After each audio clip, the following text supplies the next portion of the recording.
The guards smelled her before they saw her. It came on the wind first, cutting through the thick Texas heat like something dead left too long in the sun.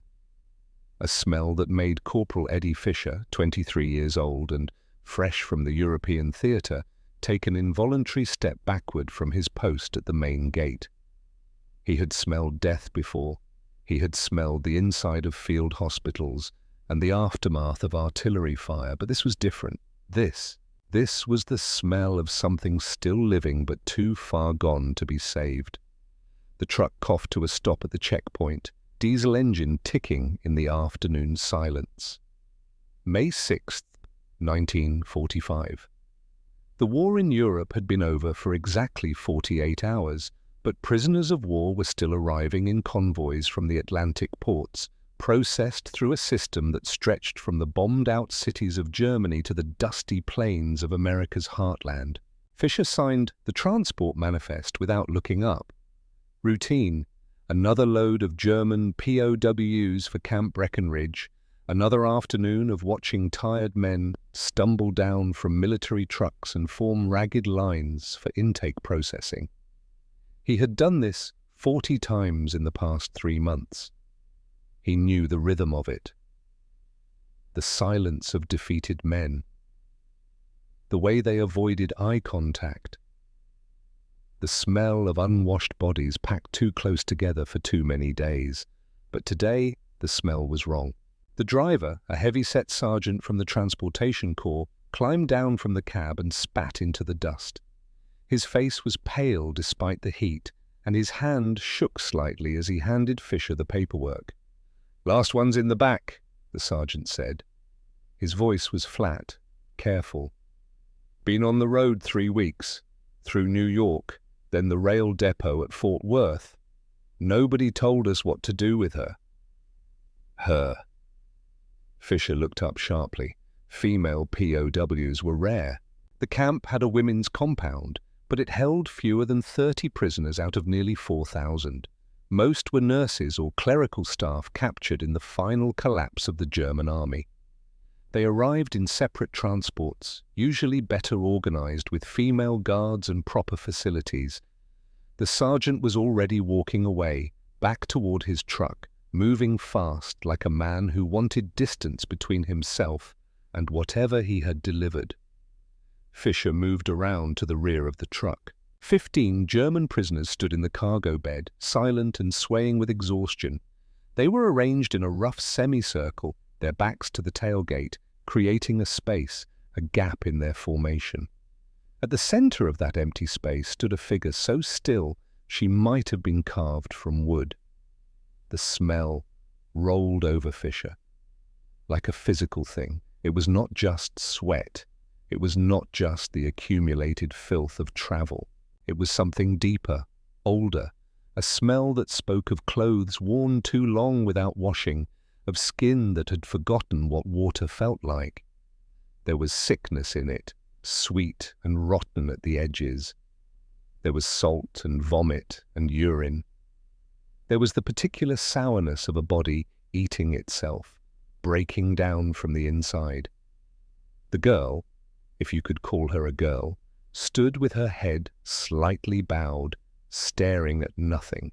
She wore what had once been the field grey uniform of a German auxiliary, but the fabric was no longer recognizable as cloth. It was stiff, crusted, transformed into a kind of shell. The collar had rubbed the skin of her neck raw, leaving dark streaks that might have been blood or dirt or both.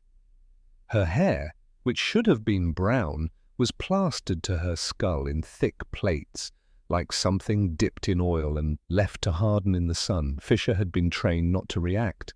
He had been taught to maintain professional distance, to see prisoners as numbers on a manifest rather than human beings with stories. But training failed him in that moment. His stomach turned over, and he had to breathe through his mouth to keep from gagging. One of the German prisoners, an older man with sergeant stripes still visible on his tattered uniform, caught Fisher's eye and shook his head slowly. A gesture of shared disgust or maybe pity. Then he looked away, as if even acknowledging the girl was too much.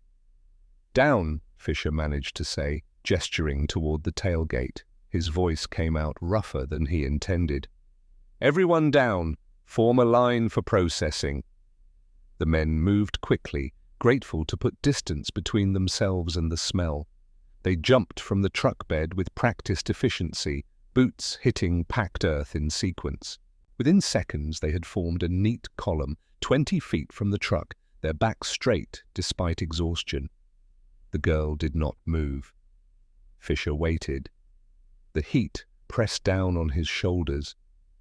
Somewhere in the distance, a detail of American soldiers marched past the motor pool, their cadence call drifting on the still air. Normal sounds, normal day. But nothing about this felt normal. "Miss," Fisher tried, using English first, then fumbling for the German words he had learned during occupation duty. "You need to come down. Processing." Still nothing. She stood in the empty truck bed like a statue, her hands loose at her sides, her eyes focused on some point 1,000 miles away. Fisher wondered if she was even aware of where she was. He had seen that look before, in the faces of men pulled from collapsed buildings in Berlin. Shell shock, the old-timers called it. Combat fatigue. The 1,000-yard stare. But this girl had not been in combat. According to the manifest, she was 21 years old, an auxiliary telephone operator from a signals unit that had surrendered without firing a shot. Whatever had broken her had happened after the war ended, in the 3 weeks it took to move her from a holding camp in Germany to this dusty corner of Texas. Fisher climbed onto the tailgate, careful to breathe shallow. Up close, the smell was almost unbearable. It filled his nose and throat, coating his tongue with a taste like spoiled meat. He could see details now that made his trained composure crack. The uniform was not just dirty, it was fused to her body by layers of dried sweat and skin oils, creating dark patches under the arms and along the spine. Her boots, once polished leather, were filmed with something that might have been mold. The skin of her face was grey, waxy, stretched too tight over the bones beneath. And the lice. God, the lice. He could see them moving in her hair, dark specks crawling along her scalp in slow patterns. Hundreds of them, maybe thousands. They had made a home in that unwashed darkness, breeding and feeding and multiplying for 3 full weeks. "Come on," Fisher said quietly, reaching out to touch her elbow. "It's over now. You're here." The girl flinched at the contact, a full-body jerk that nearly sent her stumbling. Her eyes snapped to his face for the first time, and what he saw there made him pull his hand back. Not fear, not anger, just emptiness, a profound absence of anything that might be called hope or fight or even basic will to continue. She stepped down from the truck on her own, moving stiffly, like someone who had forgotten how joints were supposed to work. Each step released a fresh wave of smell that made Fisher's eyes water. The men in the line turned their faces away. Even the camp guards, veterans of the Pacific and European theaters, shifted uncomfortably at their posts. The girl joined the end of the processing line, separated from the men by 10 feet of empty space that seemed to appear naturally around her. She stood perfectly still, hands at her sides, swaying slightly in the heat. A fly landed on her neck and she did not brush it away. Another crawled across her cheek. She did not blink. Fisher looked down at his manifest, trying to focus on procedure, on the familiar rhythm of intake duties. Name, rank, serial number, process and move to the next. Keep the line flowing. But his hands were shaking as he climbed down from the truck, and he could not stop thinking about the fact that someone had let a human being arrive in that condition. 3 weeks. 21 days without a bath, without clean water or soap or even the basic dignity of washing your face in the morning. He tried to imagine it and failed, tried to understand what circumstances would lead to this level of neglect and came up empty. The main gate guard, Sergeant Morris, stepped close to Fisher and spoke in a low voice. "Jesus Christ, Eddie, what the hell happened to her?" Fisher shook his head. "Manifest says standard transport. Bremen to New York by Liberty ship, then rail to Fort Worth, then truck convoy here, 3 weeks total. 3 weeks without facilities, I guess so." Morris was silent for a moment, staring at the girl's back. Then he said what they were both thinking. "That's not right. Geneva Convention says prisoners get adequate hygiene during transport. We got rules about this." "Yeah," Fisher said. "We got rules." But rules existed on paper, and reality happened in cargo holds of ships and locked rail cars where nobody was watching. Rules said prisoners should be treated with dignity, but dignity was hard to maintain when you were moving thousands of people across an ocean and a continent with limited resources and even less time. Something had gone wrong in the system, badly wrong, and this girl with her dead eyes and her smell like rotting meat was the proof. Morris walked back to his post, shaking his head. Fisher stared at the line of prisoners, trying to find the routine again, trying to fall back into the comfortable pattern of his duties. But the girl stood there at the end of the line like an accusation, like evidence of some crime nobody wanted to name. The intake building was a long wooden structure painted white, with windows propped open by sticks to let the air move through. Inside, the medical staff waited at their stations, preparing for the afternoon's work. Standard procedure: quick examination, vaccination record check, notation of any obvious injuries or illnesses, process 30 prisoners an hour, keep the flow moving, get them settled into their assigned compounds before dinner. Dr. Silas Wendell stood at the main examination table, reviewing forms with the methodical patience of a man who had done this job too many times to count. At 44, he was old for a combat medical officer, but he had volunteered for this posting after 3 years in the North African campaign had left him with chronic insomnia and a pronounced tremor in his left hand. Camp duty was supposed to be easier, routine, safe. Beside him, Nurse Captain Lorelei Ashford prepared medical supplies with the efficient grace of long practice. At 31, she was a veteran of field hospitals in France and Belgium, a woman who had seen more suffering in 3 years than most people encountered in a lifetime. She did not smile much anymore, and when she did, it never quite reached her eyes. But she was good at her job, professional, thorough, the kind of person who could look at a shattered body and see only the work that needed to be done. 2 enlisted medics, both young men barely out of training, arranged vaccination supplies and filled out preliminary paperwork. The afternoon stretched ahead of them with predictable rhythm. Another group of prisoners, another round of examinations, another day in the steady procession of men waiting to go home. The door opened and the smell hit them like a wall. Dr. Wendell looked up from his forms, his expression shifting from mild interest to sharp attention in the space of a heartbeat. Nurse Ashford's hands stopped moving. The medics froze mid-task, their faces going pale. For a moment, nobody moved, nobody spoke. They simply stood there, trying to process what their noses were telling them. The German prisoners filed in one by one, forming a line along the far wall as directed by the guards. Standard procedure.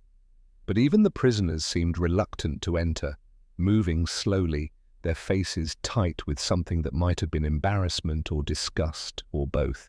And then she came through the door. The girl moved like someone underwater, each step slow and deliberate, her eyes fixed on the floor. The medical staff watched her cross the room, and in that crossing they understood immediately that this intake would not be routine, could not be routine. The smell preceded her like a herald, announcing something that had gone fundamentally, catastrophically wrong. Doctor. Wendell had treated wounded soldiers in field hospitals where morphine was scarce and gangrene common. He had performed amputations under artillery fire and sewn up injuries that would have killed men in peacetime. He thought he had seen the worst that war could do to a human body. But the sight of this young woman, this girl who could not have been more than 21 years old, standing in his clean examination room with 3 weeks of accumulated filth crusted onto her skin, shocked him in a way that combat medicine never had. Because this was not an injury. This was neglect. This was what happened when systems failed and nobody cared enough to intervene. Nurse Ashford moved first, her training overriding her visceral reaction. She stepped toward the girl, her voice carefully neutral. "Name?" The girl did not respond. She stood in the middle of the room, swaying slightly, her hands hanging loose at her sides. A fly crawled across her forehead. She did not react. One of the enlisted medics, a kid from Iowa named Patterson, made a small sound in the back of his throat and turned away, his hand pressed to his mouth. Dr. Wendell shot him a warning look, professional distance, clinical detachment. These were the tools that let you function when confronted with suffering. But even Wendell was having trouble maintaining that distance. The guard who had escorted the prisoners inside stepped forward, holding a sheaf of transport documents. "Prisoner number 77436, he said, reading from the manifest. "Margot Brenner, age 21, auxiliary service, German Signal Corps, captured April 15th near Bremen, Doctor." Wendell took the papers, his eyes scanning the typed forms. Standard transportation record. Holding camp to port facility, port to ship, ship to American processing center, rail transport to regional camp. 3 weeks of continuous movement through a system designed to handle thousands of prisoners with maximum efficiency and minimum resources. And then he saw it. At the bottom of the transport log, in small handwritten notation, a single line that made his jaw tighten. No bathing facilities provided during transport. He read it again, certain he must have misunderstood, but the words did not change.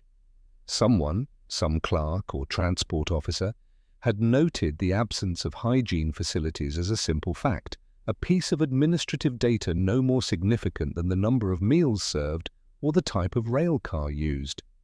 21 days, 3 full weeks, without so much as a basin of water to wash her face.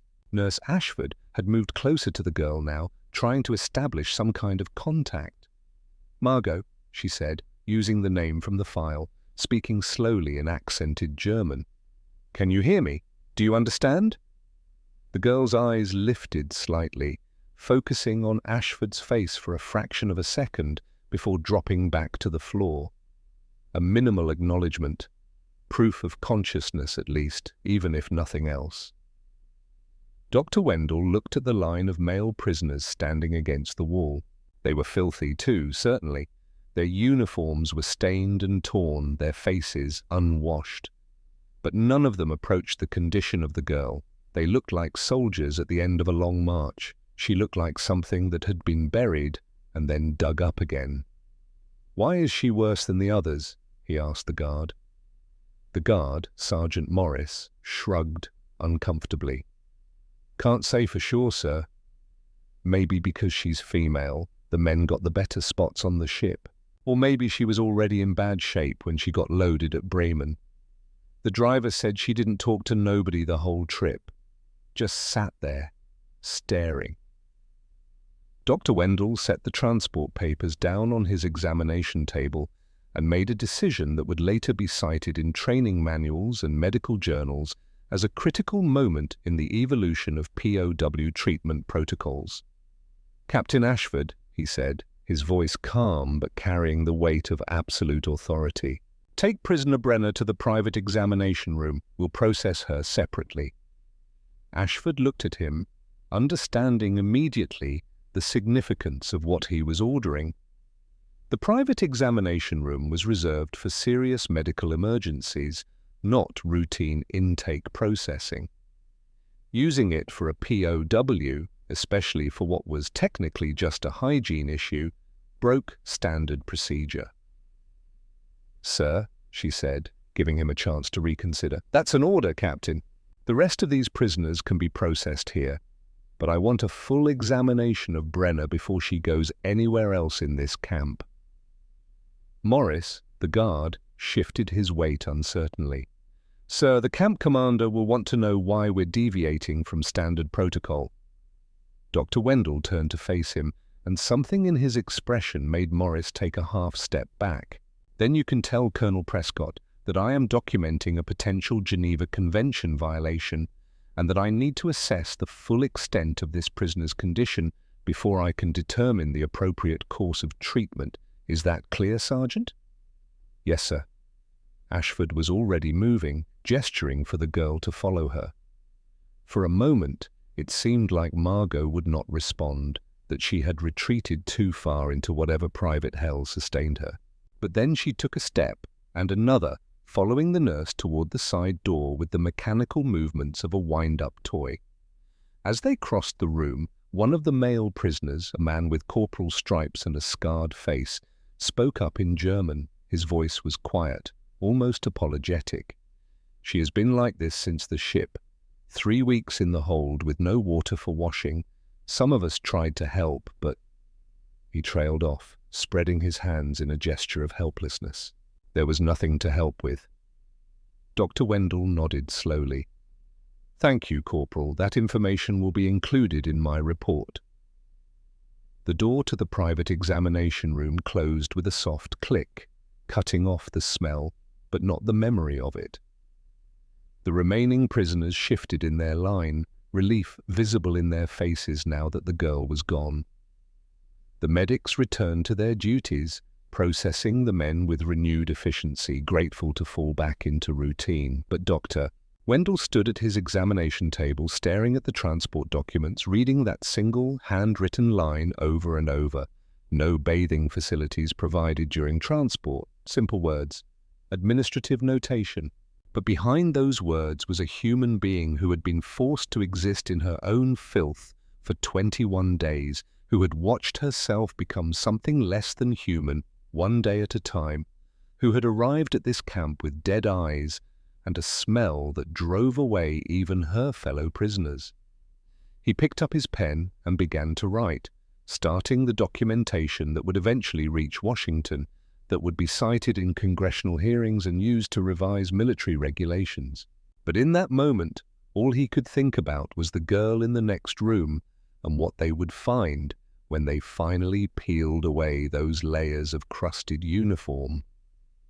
The private examination room was small, windowless, designed for confidential medical procedures.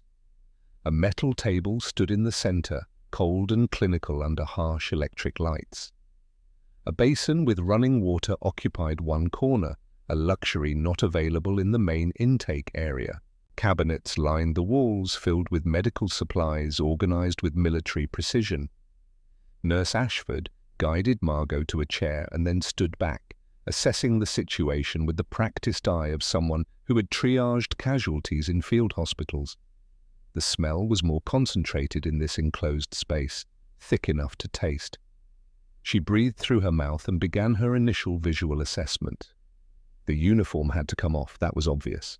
But looking at how the fabric clung to the girl's body, fused by weeks of dried sweat and body oils, Ashford realized this would not be a simple matter of undressing. This would be closer to removing a cast, carefully separating cloth from skin that had grown into it. "Margot," she said gently, speaking in German, "I need you to help me remove your uniform. We need to examine you." The girl's eyes lifted, meeting Ashford's for the first time with something approximating awareness. And in those eyes, Ashford saw something that made her own eyes sting with unexpected tears, not pain, not fear, just an overwhelming shame so profound it had almost consumed the person behind it. Margot's hands moved to the buttons of her tunic, fingers fumbling with fastenings that had not been touched in 3 weeks. The first button came free with difficulty. The second required both hands. By the third, her hands were shaking so badly she could not manage it. Ashford stepped forward. "Let me help." She worked each button carefully, feeling the resistance as dried sweat created adhesion between fabric and skin. The collar came away first, revealing the raw, chafed flesh of Margot's neck. The skin had been rubbed away in places, creating open sores that wept clear fluid. Around these sores, a crust of dried blood and dirt created dark patches that would need to be soaked before they could be cleaned. The tunic came off in pieces, the fabric having weakened where sweat and oils had concentrated. Underneath, the undershirt was worse. It had absorbed 3 weeks of perspiration, turning from white to a mottled yellow-brown. When Ashford tried to lift it, it stuck to the skin of Margot's back and shoulders, requiring gentle pressure and patience to separate. Flakes fell to the floor with each movement. Not just dirt, but dead skin, shed in layers and trapped against the body by clothes that were never removed. The smell intensified as more fabric came away, releasing pockets of concentrated odor that had been trapped for weeks. Margot stood perfectly still through all of this, her arms raised cooperatively, but her eyes distant, focused somewhere else, somewhere this was not happening to her. A dissociative state, Ashford recognized, the mind's way of protecting itself when the present became too unbearable to inhabit fully. The skirt came next, then the stockings, which had decomposed into something barely recognizable as fabric. Margot's feet were swollen, the skin between her toes white and macerated from being trapped in damp boots for too long. The early stages of immersion foot, maybe, or just the beginning of a fungal infection that would spread if left untreated. Finally, Margot stood in her undergarments, and even these were beyond salvaging. The fabric had taken on the shape of her body, creating dark shadows where sweat accumulated and never dried. Ashford helped her remove the last pieces, working with clinical efficiency but profound sadness. Naked, Margot Brenner looked even younger than 21. Her body had the angles of someone who had lost weight rapidly, ribs visible under pale skin, hip bones prominent. But it was the skin itself that told the real story. Everywhere the uniform had made contact, there were signs of extended friction. The shoulders bore deep red marks where straps had dug in day after day, creating pressure sores that had begun to ulcerate. Under the arms, where sweat concentrated and air could not reach, an angry rash had developed, the skin broken in places, weeping. Around the waist, where the skirt had pressed tight, a band of inflamed skin circled her body like a brand. But worst was her hair. Ashford parted the dark mass carefully, using a wooden tongue depressor because her fingers would not survive the contact. The lice were immediately visible, hundreds of them, adult insects crawling slowly through hair that had become their kingdom, and everywhere, coating each strand, were the tiny white eggs, nits cemented in place so firmly that even vigorous washing would not remove them all. The scalp beneath was red and inflamed, dotted with small lesions where the girl had scratched in her sleep, where the constant itching had driven her to break the skin. Some of these scratches had become infected, creating small pustules that would need to be treated with antibiotics. Ashford set down her examination instruments and went to the door, opening it just enough to speak to Dr. Wendell without letting the smell escape into the main room. "Doctor, I need you in here." Wendell came immediately, closing the door behind him. His eyes swept over Margot's body, taking in the damage with professional assessment. He said nothing for a long moment, just looked.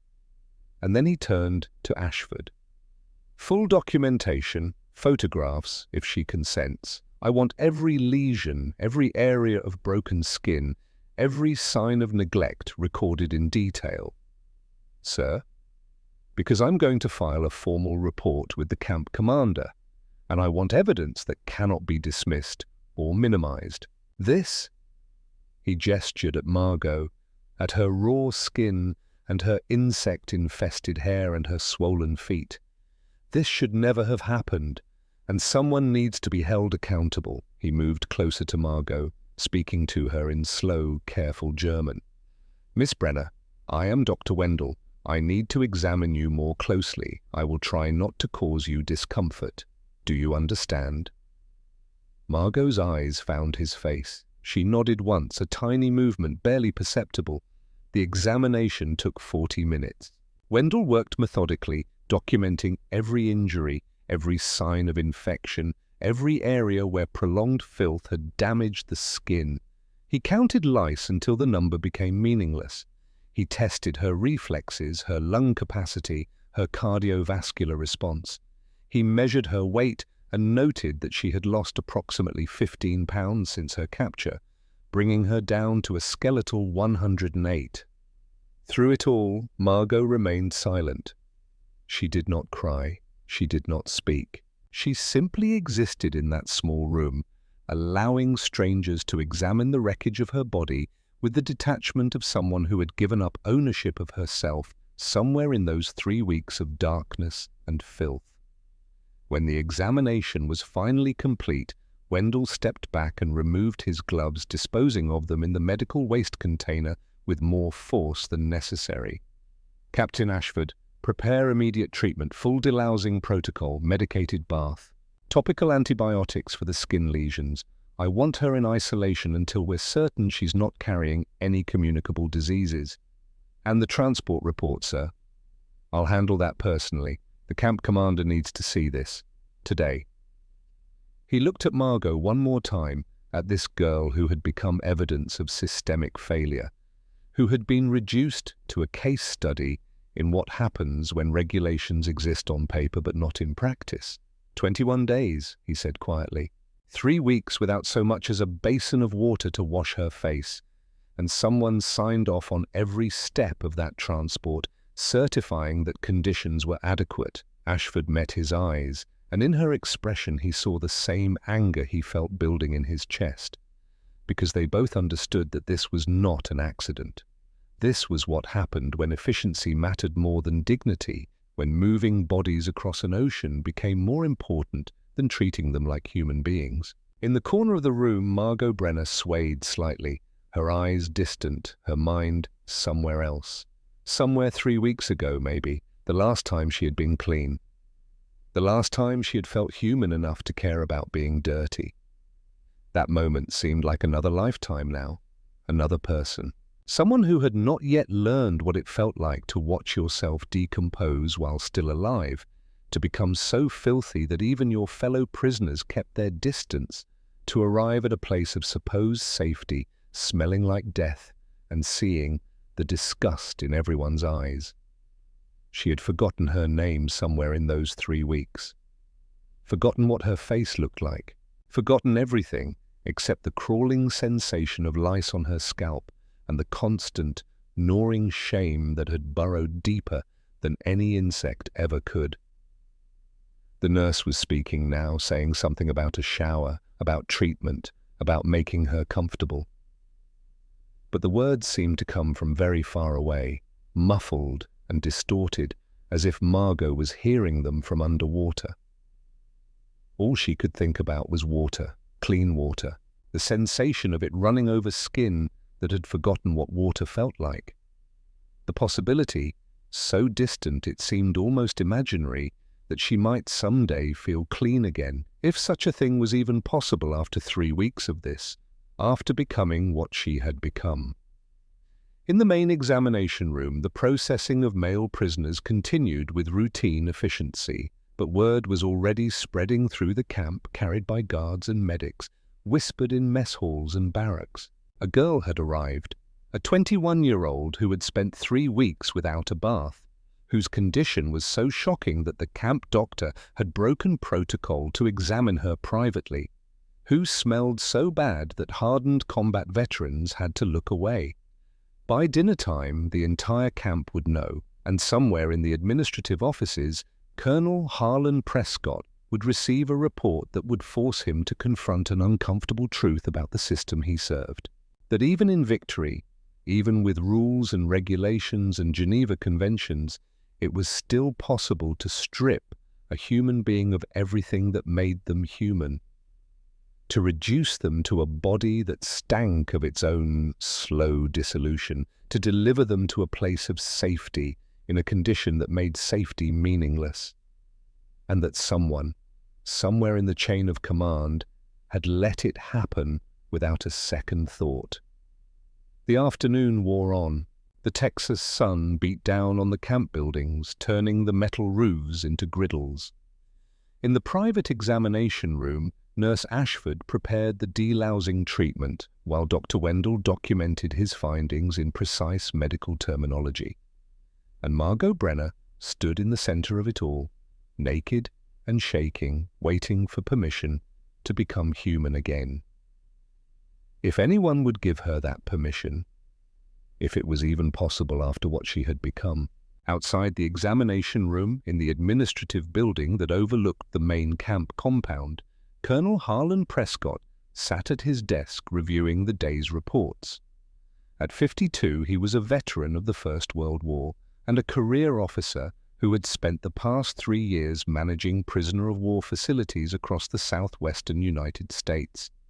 He ran his camps by the book, strictly adhering to Geneva Convention protocols, maintaining order through consistent application of rules.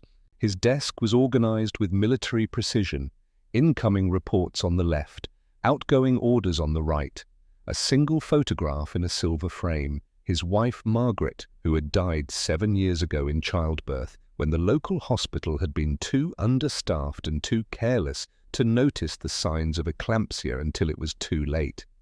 She had been 28 years old. The baby had not survived either.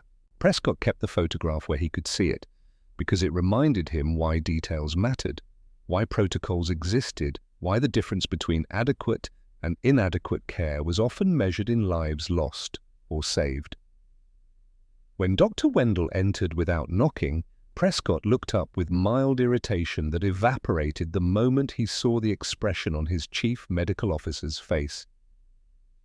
"We have a problem," Wendell said, dropping the examination report on Prescott's desk. The colonel picked it up and began to read.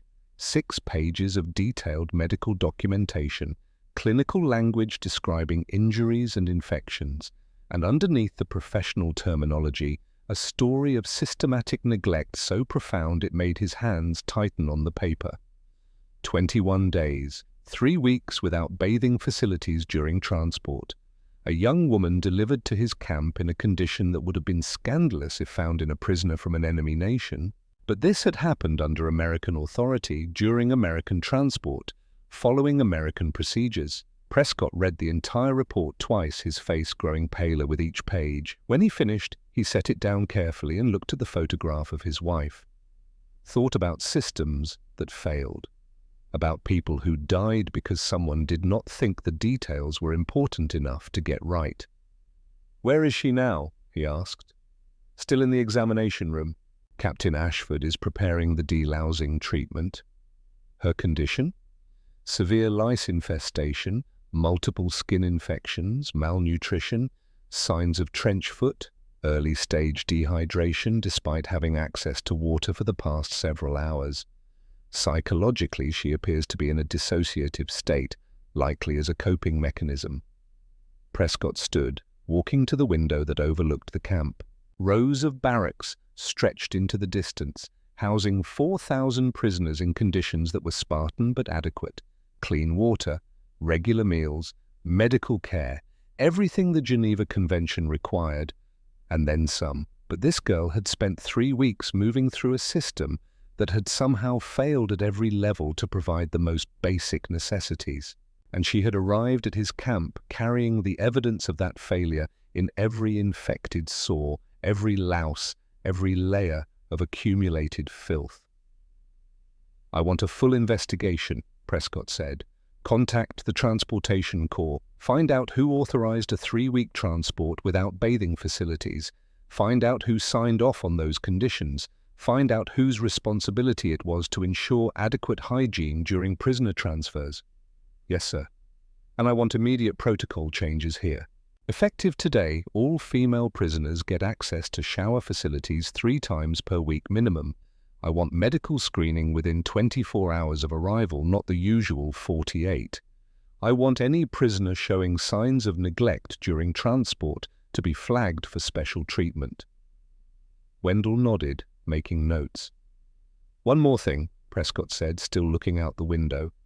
I want this report sent to Washington, not through normal channels. I want it on the desk of whoever oversees POW operations within the week, with photographs, with full documentation, with my personal recommendation that someone be held accountable. He turned back to face Wendell, and in his eyes was something more than professional duty, something personal and raw.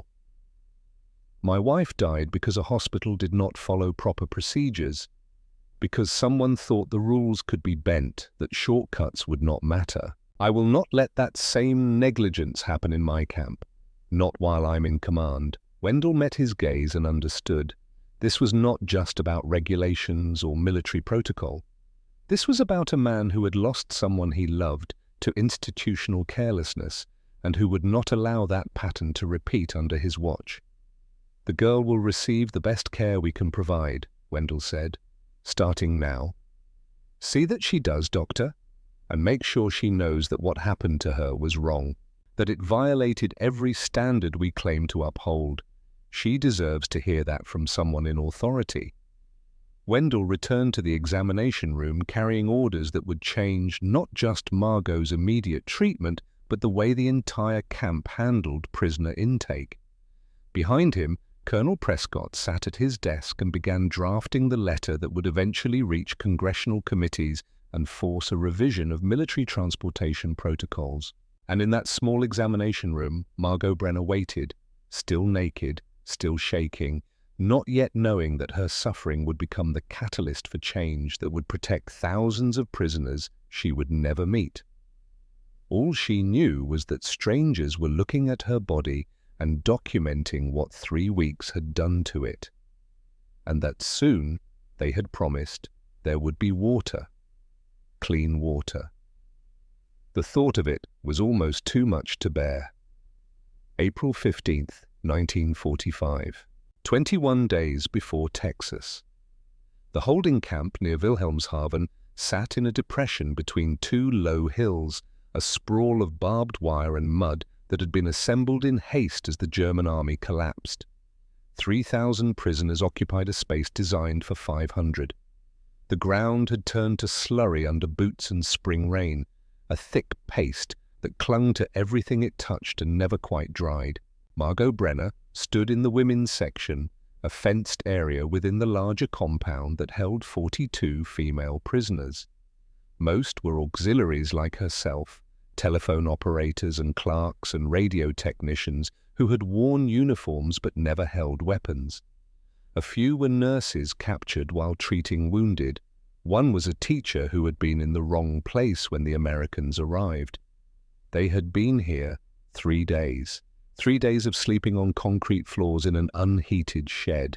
3 days of eating from tin plates that were never properly washed. 3 days of waiting for transport orders that came and went without explanation. And 3 days since Margot had last properly bathed. The washing facilities consisted of 2 water taps outside the women's shed. Cold water when the pressure was adequate, nothing when it was not. No soap, no privacy. Just 2 taps shared among 42 women with guards who watched from 20 feet away and laughed at jokes Margot could not hear but could easily imagine. She had tried to wash that morning, stood in line at dawn with the others waiting her turn, but by the time she reached the tap, the water pressure had dropped to a trickle. She cupped her hands and managed to splash her face, feeling the shock of cold water against skin that was already grimy from 2 nights of sleeping in her uniform on a dirty floor. Then someone behind her pushed forward, and her time was over. That brief touch of water would be the last for 3 weeks. She returned to her spot in the shed, leaning against the wall next to Frau Anneliese Vogel, a woman of 47 with steel-grey hair and the kind of face that looked like it had forgotten how to smile sometime around 1941. Anneliese had been a Red Cross nurse before the war, then an army nurse during it, and now she was a prisoner wearing a stained uniform and sleeping on concrete like everyone else. "You didn't wash," Anneliese observed. Her voice was flat, matter-of-fact. "No water," Margot said. "There's never water. Not enough, anyway." Anneliese shifted against the wall, trying to find a position that did not press her hip bones into the concrete. You should stop trying. It just makes it worse when you fail. Margot looked at her. Stop trying to be clean? Stop expecting it to be possible. We're not in a world where clean matters anymore. We're in the world of surviving until someone decides what to do with us. It was a bitter philosophy, but Margot could see the practical sense in it. Around them, the other women had mostly given up on hygiene beyond the bare minimum. Their hair hung limp and greasy. Their uniforms showed the accumulated stains of days without proper washing. They smelled of sweat and menstrual blood and the particular sourness of too many bodies in too small a space. But they were functional. They ate when food arrived. They followed orders. They did not waste energy on things that could not be changed. Margot tried to adopt that mindset, tried to tell herself that being dirty was temporary, that transport would come soon, that wherever they were going would have better facilities. But every time she caught her own smell, every time she felt the grease in her hair or the grime under her fingernails, something inside her recoiled. She had been raised to be clean. Her mother had taught her that cleanliness was next to godliness, that a woman maintained her dignity through her appearance, that even in poverty one could be poor but clean. Those lessons had been hammered deep, and they did not release their grip easily. On the afternoon of April the 15th, the transport orders finally came. A truck convoy would depart at dawn the next day, carrying 400 prisoners to the port at Bremen for overseas shipment. The women's section would send 30. Margot's name was on the list. That night, she tried to sleep but could not. Around her in the darkness, women whispered to each other, speculating about where they were going. America, most likely. That was where German POWs were being sent, across the Atlantic to camps in the middle of nowhere, far from the fighting. Some said conditions were good there. Others whispered about labor camps and brutal treatment. Nobody knew for certain. Margot lay on the concrete, feeling the cold seep through her uniform, and thought about the fact that she was leaving without having had a proper bath. It seemed important somehow, symbolic, as if crossing the ocean while dirty was an omen of something worse to come. But she had no choice. The orders were given. Dawn would bring trucks, and the trucks would bring whatever came next.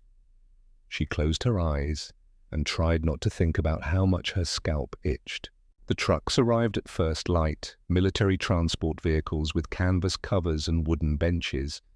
The prisoners loaded quickly, guards shouting orders, everyone moving with the nervous efficiency of people who knew that delays meant punishment. Margot climbed into the back of the third truck, finding a space on a bench next to Annalise. The convoy rolled out at 0600, heading north through destroyed countryside toward Bremen. The journey took 8 hours, interrupted by stops at checkpoints where guards verified paperwork and prisoners were allowed to relieve themselves in roadside ditches. No food, no water except what prisoners had managed to save from breakfast, and no opportunity to wash, just the constant jouncing of the truck on damaged roads and the slow accumulation of road dust on skin that was already dirty.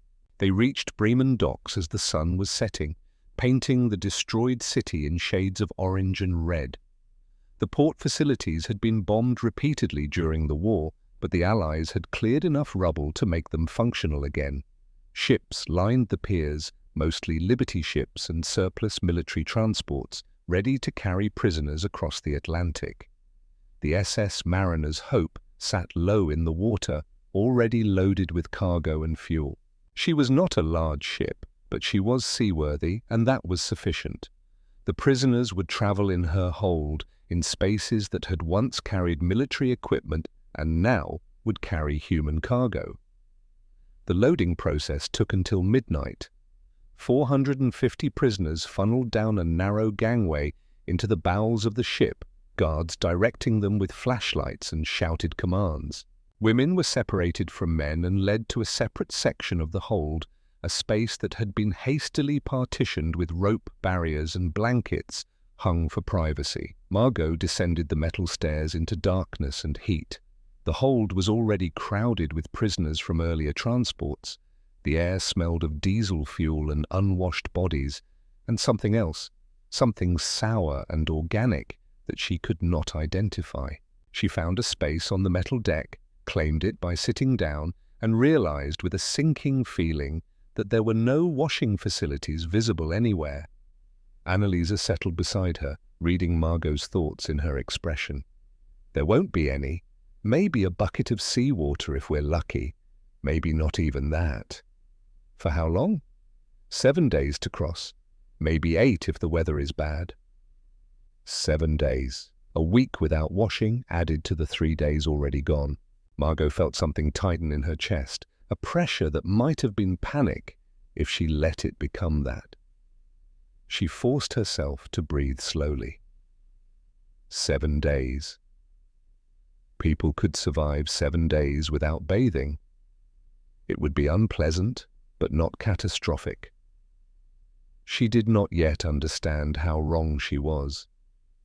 The ship departed at dawn, engines thrumming through the metal deck, carrying 450 prisoners away from Europe toward an uncertain future. The women's section held 30 prisoners in a space designed for cargo, not humans. There were no bunks, no bedding, just the metal deck and whatever small possessions they had managed to keep. The single toilet was a bucket in the corner, emptied twice daily by whoever was unlucky enough to be assigned that duty. And there was no water for washing. None. The ship's fresh water was rationed strictly for drinking and cooking. A prisoner might receive 1 cup per day, sometimes less. Using any of it for washing was forbidden and impossible anyway, since there were no basins, no soap, no towels. Some women tried to wash with seawater, using their hands to scoop it from buckets that guards brought occasionally for cleaning the deck. But seawater left a residue of salt and made skin feel stickier than before. It was worse than not washing at all. By the 2nd day, Margot could feel the oil accumulating in her hair, that particular heaviness that came when natural oils built up without being washed away.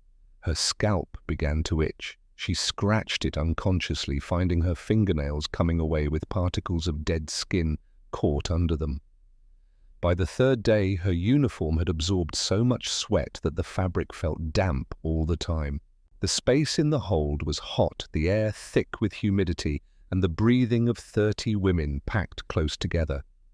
Margot sweated constantly, even when sitting still, and the sweat had nowhere to go except into her clothes.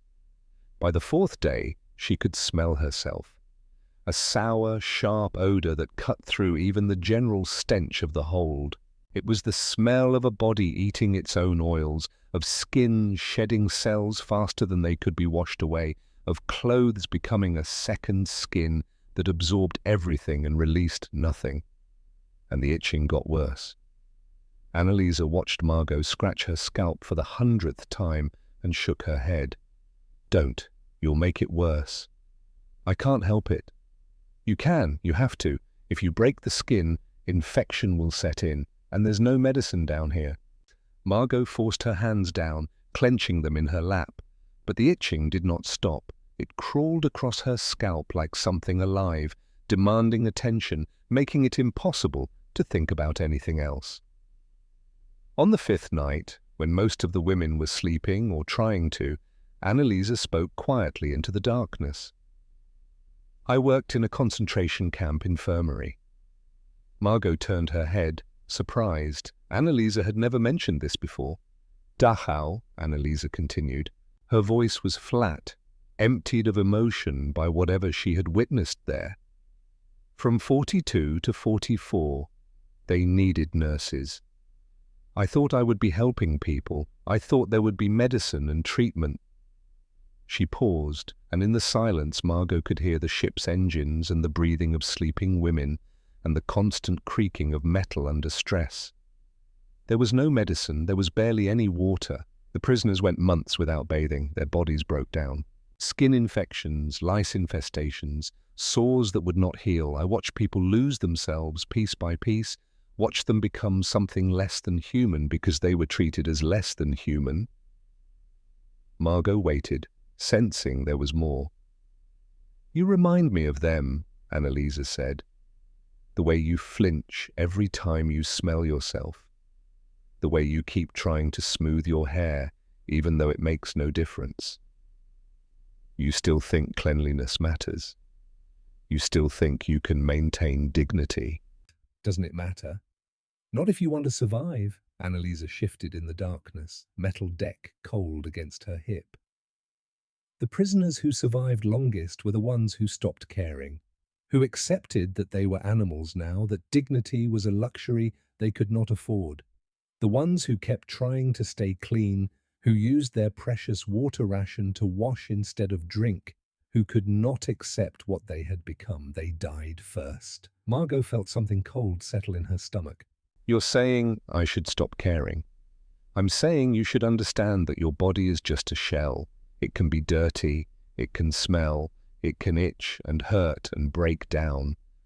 But your mind, the part of you that matters, can stay clean.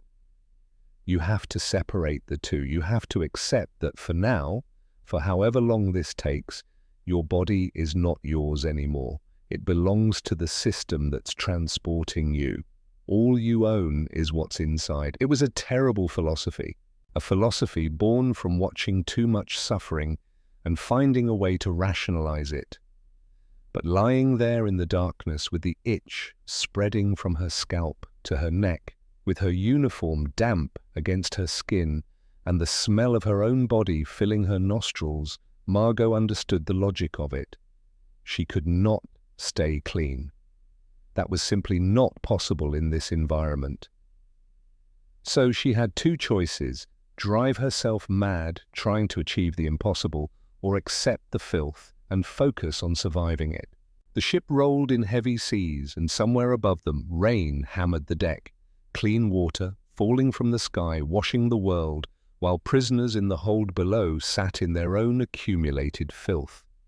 Margot closed her eyes and tried to separate her mind from her body, tried to become something that existed independent of the crawling sensation on her scalp and the sticky feeling of sweat-soaked clothes and the sharp smell that announced her presence, even in a space filled with unwashed women.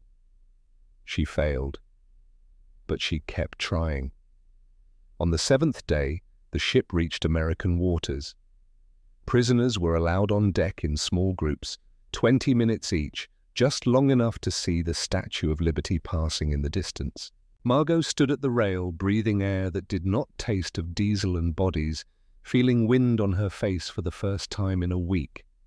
The sun was bright, the sky was impossibly blue, and she was so filthy she could hardly bear to exist inside her own skin. Her hair had become a solid mass, strands glued together by oil and sweat. Her uniform was stiff with dried perspiration, creating dark patches under the arms and down the spine. The collar had rubbed her neck raw, creating a ring of inflamed skin that burned with every movement. Her feet, trapped in boots she had not removed in 7 days, were swollen and tender, the skin between her toes white and soft from constant dampness. And the itching had spread. Not just her scalp now, but her arms, her legs, everywhere the uniform made contact with skin. She wanted to tear off her clothes and jump into the ocean, to sink beneath clean water and stay there until she drowned or emerged clean. Either would be better than this. But the 20 minutes ended and guards herded them back down into the hold, back into the heat and darkness and smell, back into the waiting. They docked at New York on April the 23rd, 8 days after leaving Germany. 8 days without washing, 8 days of watching herself become something she did not recognize. Margot expected that disembarking would bring relief, expected showers, clean clothes, a chance to recover some measure of human dignity. But the port was chaos, thousands of prisoners being processed through a system overwhelmed by the sheer volume of people. Nobody had time for hygiene when the priority was moving bodies from ships to trains as quickly as possible. The prisoners were herded directly from the ship to a waiting area, then to a rail yard, then into boxcars without ever passing through any facility with washing stations. There was food, at least, bread and water, but no soap, No showers, no privacy, just the constant forward momentum of a system designed for efficiency, not dignity.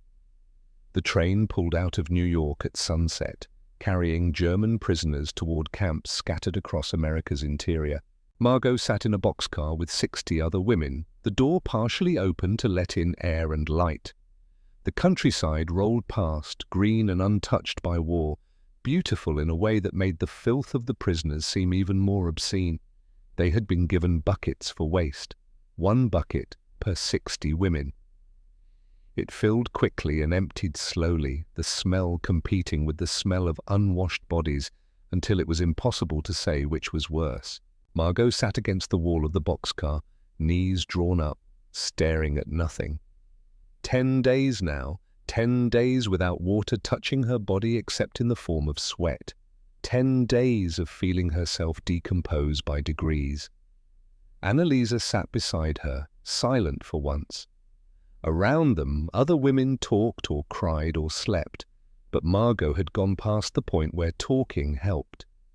She existed in a private hell, trapped inside a body that had become a prison more confining than any boxcar.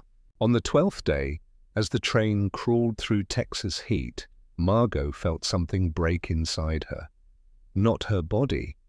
Her body was already broken, already corrupted by 12 days of accumulated filth.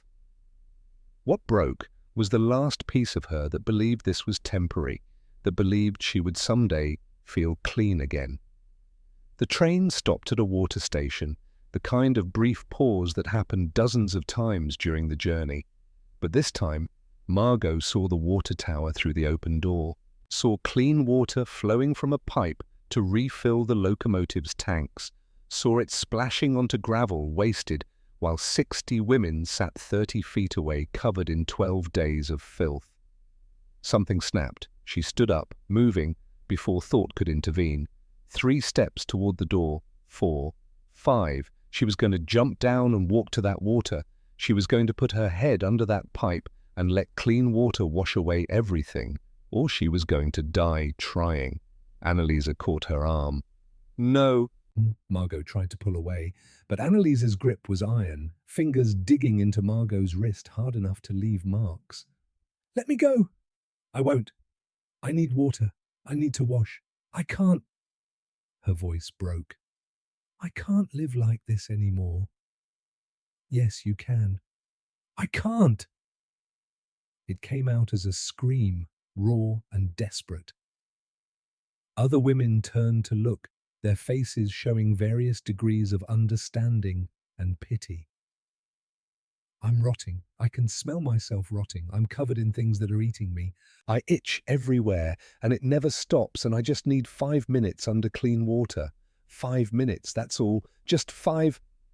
Annalisa pulled her close, wrapping arms around her in an embrace that was more restraint than comfort.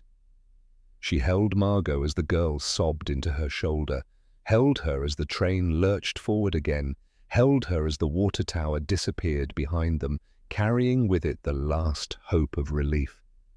"I know," Annalisa whispered.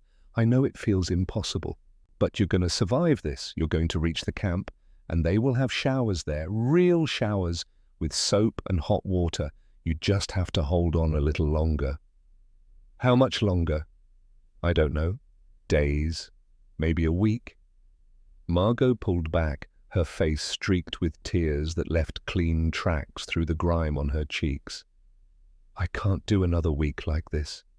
"You can, because the alternative is giving up, and you're not someone who gives up. I can see that in you. You're stronger than you think." But Margot did not feel strong. She felt like something that had been buried and was slowly being consumed by the earth. She felt like the walking dead, a corpse that had not yet realized it should lie down. That night, while the others slept, she crawled to the door of the boxcar and sat with her legs dangling over the edge, watching the dark landscape blur past. The train was moving too fast to jump without risking serious injury, but part of her calculated the odds anyway. Broken legs versus continuing to exist in this state. Which was worse? She sat there for an hour, considering it. Seriously considering it. In the end, she crawled back to her space next to Annalisa, not because she had found hope, but because she was too exhausted to make any decision at all. Survival by default. Continuing because stopping required more energy than she possessed. The days blurred together after that. 13, 14, 15. The train moved slowly through Texas, stopping frequently for reasons nobody explained. Each stop brought the possibility of relief, and each time that possibility proved false. Margot stopped trying to track the days, stopped trying to maintain any sense of herself as separate from the filth that coated her. She ate when food appeared, she used the bucket when necessary. She existed in a fog of itching and smell and profound despair. On day 17, she realized she could no longer feel her feet. The boots had created a sealed environment where sweat could not evaporate, where the skin had softened and begun to break down. She knew she should remove the boots, should let her feet dry. But the thought of the effort required, of the smell that would be released, of seeing what her feet had become, was more than she could face. So she left them on, let whatever was happening continue to happen, added it to the catalogue of deterioration that was consuming her piece by piece. Annalisa's health was declining too. The older woman had developed a cough on day 14, harsh and wet. By day 18, she was feverish, her breath coming in shallow gasps. Pneumonia probably, her body weakened by weeks of poor food and worse conditions, could not fight off the infection. But there was no medicine, no doctor, just other prisoners who could do nothing but watch as Annalisa's condition worsened. On the morning of day 20, the train finally pulled into a small station outside the camp. Margot heard guards shouting, heard the sound of trucks arriving. The journey was almost over. She looked at Annalisa, wanting to share the relief of finally arriving. But Annalisa's eyes were closed, her breathing labored and irregular. Her skin was grey, lips tinged with blue. "Annalisa," Margot whispered, shaking the woman's shoulder gently. "We're here. We made it." Annalisa's eyes opened, unfocused, struggling to find Margot's face. When she spoke, her voice was barely audible over the sound of the train. "Go wash for both of us." Those were the last coherent words she would speak. The prisoners were ordered out of the boxcars, formed into rough lines for transfer to trucks. Margot helped 2 other women carry Annalisa, the older woman's body frighteningly light, her breathing still but shallow. They lifted her as gently as possible, trying not to jar her too much, trying to preserve some dignity in her deteriorating state. But when they reached the truck, when medics came to assess the prisoners, they took one look at Annalisa and their faces changed. "She needs immediate medical attention," one medic said. "Critical condition, pneumonia, looks like." They loaded her onto a separate truck, one with medical supplies and staff. Margot tried to follow, but guards blocked her. "You go with the others, she'll be taken care of." The last Margot saw of Annalise was the older woman's grey face disappearing into the back of the medical truck. Then her own truck was moving, carrying her toward the camp where intake and processing and whatever came next awaited. She sat in the back of the truck, swaying with the movement, and counted the days in her head. 21, 3 full weeks since that last bucket of cold water in the holding camp near Wilhelmshaven. 3 weeks since she had felt clean. She looked down at her hands. The fingernails were black with dirt driven so deep under the edges that no amount of scrubbing would remove it. The skin was grey, filmed with accumulated oil and dead cells. These were not her hands. They belonged to something else, something that had taken up residence in her body and would not leave. The truck slowed, stopped. She heard voices, gates opening. The camp. Finally. But as the other prisoners began to climb down, as guards shouted orders and the intake process began, all Margot could think about was Annalisa's last words. Go wash for both of us. A request, a command, a blessing. She would try. If they let her, if there was water to be had, if it was even possible to wash away 3 weeks of accumulated filth and despair. She climbed down from the truck, boots hitting packed Texas earth, and immediately understood from the guards' reactions that she was worse than the others. Saw them flinch, saw them step back, saw the disgust in their faces as the smell reached them. This was how she arrived. This was what 3 weeks had made of her. And somewhere behind her, being rushed to the camp medical facility, Annalisa Vogel was fighting for breath, her lungs filling with fluid, her body finally surrendering to the infections that 3 weeks of filth and stress had allowed to take root. Margot would learn the next morning that Annalisa had died at 3:47 p.m. on May 6th, less than an hour after arriving at the camp. The pneumonia had claimed her before antibiotics could be administered, before clean sheets could be provided, before she could take the shower she had told Margot to take for both of them. The medics had tried, but 3 weeks of filth and stress had weakened her body beyond recovery. She had used her last reserves of strength, keeping Margot alive on that train, talking her down from suicide, giving her a reason to continue when continuing seemed impossible. Margot was not told immediately. The staff decided she needed to complete her own medical treatment first, needed to be stabilized before receiving news that might break her completely. For now, she stood in line at the intake building, swaying slightly in the heat, waiting for her turn to enter the building where doctors would examine what she had become. And somewhere in that moment, trapped between the hell of the past 3 weeks and the uncertain promise of whatever came next, Margot Brenner finally understood what Annalise had been trying to teach her, that the body could be destroyed without destroying the person inside. That dignity was not about cleanliness or appearance, but about refusing to let circumstances define your worth. That survival sometimes meant accepting the unacceptable and finding a way to continue anyway. She carried that lesson with her as she stepped through the door into the intake building, carried it with her through the examination that would shock the medical staff, carried it with her toward the shower that would wash away 3 weeks of filth but could not wash away the memory of what those 3 weeks had taught her about the difference between being dirty and being broken. And in that distinction, small as it was, lay the first seed of whatever recovery might be possible, if recovery was possible at all.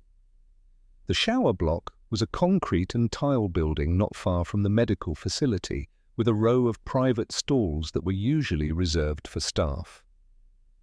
Nurse Ashford led Margot down a corridor that smelled of disinfectant and floor wax, her hand gentle on the girl's elbow, steadying her when she swayed.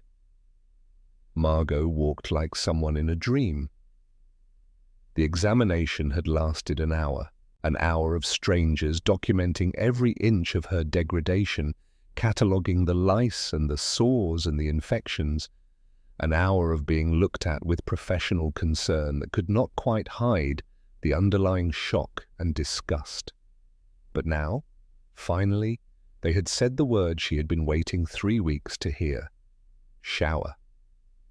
The words seemed to shimmer in the air between them, almost too beautiful to be real. Ashford opened the door to a private stall and stepped aside. Inside, white tiles gleamed under electric light. A shower head jutted from the wall, chrome catching the light. A wooden bench, hooks for clothing, a drain in the center of the floor, and most importantly, most impossibly, a simple knob that promised water, clean water. "Take as long as you need," Ashford said, handing Margot a rough towel and a bar of military-issue soap. "The water is unlimited. Use it all." Margot took the soap, holding it like something precious, feeling the weight of it in her palm. 3 weeks ago, a bar of soap had been ordinary. Now it felt like a miracle. Ashford stepped outside and closed the door, giving Margot complete privacy. Through the door, she could hear nothing for a long moment. then the sound of water running, then very quietly, the sound of someone crying. Inside the shower stall, Margot stood under the spray with her eyes closed and her mouth open and water running over every surface of her body that had not felt water in 21 days. The temperature was warm, not hot, but after 3 weeks, it felt like a baptism. She did not move for the first minute, simply stood there, letting water flow over her head, down her face, across her shoulders, along her back, letting it soak into the fabric of her uniform because she had not yet found the strength to remove her clothes, letting it begin the slow work of dissolution that would separate the fabric from her skin. When she finally opened her eyes, the water running off her body was grey, dark grey, almost brown, carrying away the first layer of accumulated filth. She watched it swirl down the drain, watched 3 weeks of dirt and sweat and dead skin disappear into the pipes, and felt something release in her chest that might have been a sob, or might have been the first real breath she had taken in days. Her hands moved to the buttons of her tunic, fingers clumsy but determined. The buttons came free one by one, and the wet fabric peeled away from her skin with a sound like tearing paper. Underneath, her undershirt clung even tighter, but she managed to pull it over her head, managed to strip away every layer until she stood naked under the running water. The soap was harsh, military issue, but to Margot it felt like the finest luxury. She worked it into a lather between her hands and then applied it to her skin, starting with her arms. The first pass removed a visible layer of grime. The second pass began to reveal actual skin beneath. The third pass finally produced white foam instead of grey. She scrubbed her shoulders where the sores were worst, working carefully around the wounds but not avoiding them. The soap stung the broken skin, but the pain was clean somehow, honest, a signal that her body was still capable of sensation beyond the dull ache of accumulated damage. Her armpits required the most careful attention. The skin there was so raw that even the gentle pressure of soap caused sharp pain. But she persisted, working the lather into the inflamed tissue, rinsing it away, applying more soap, rinsing again, 3 times, 4 times, 5. Until finally the water ran clear and the smell began to fade. She shampooed her hair next, even though she knew it would all be shaved off soon. But the act of washing it felt important, symbolic. The shampoo turned dark immediately, absorbing oil and dirt and insect debris. She rinsed and shampooed again and again and again. Each time the lather was a little lighter, a little closer to white. Each time a few lice washed down the drain, small dark bodies swirling away toward oblivion. After the 6th shampooing, she felt movement on her scalp diminish. Not gone entirely, but reduced, manageable, washable. She moved down her body systematically, scrubbed her stomach and back until her skin was pink from friction, washed between her legs with a thoroughness that bordered on obsessive, knelt down and worked on her feet, spending 20 minutes just on her feet, washing between each toe, scrubbing the swollen skin, watching the white macerated tissue slough away to reveal pink, healthy flesh beneath. The water ran dark for a long time, then grey, then cloudy, then finally, after 53 minutes of continuous washing, it began to run clear. Margot stood under the spray and watched clean water flow over clean skin, and for the first time in 3 weeks, she felt something that might have been hope. Not joy, not yet. The damage was too deep for joy, but hope, perhaps. The beginning of a belief that she might someday feel human again. When she finally turned off the water, her fingers were pruned and her skin was raw from scrubbing, but she was clean. For the first time in 21 days, she was clean. Nurse Ashford was waiting with towels when she emerged. Margot wrapped herself in one and used another to dry her hair, watching dead lice fall onto the white tile floor. Tiny corpses, casualties of soap and water, a small victory that felt enormous. "Better?" Ashford asked. Margot nodded. Then, for the first time since arriving at the camp, she spoke. Her voice was hoarse from disuse, but clear. "Thank you." 2 words, but they carried the weight of 3 weeks of silent suffering. Carried gratitude not just for the shower, but for being treated like a human being worthy of privacy and time and hot water. Ashford felt her eyes sting with tears she had trained herself not to shed. She was a military nurse. She had seen worse injuries. She had watched men die. But something about this girl, about her quiet dignity in the face of systematic humiliation, broke through professional distance.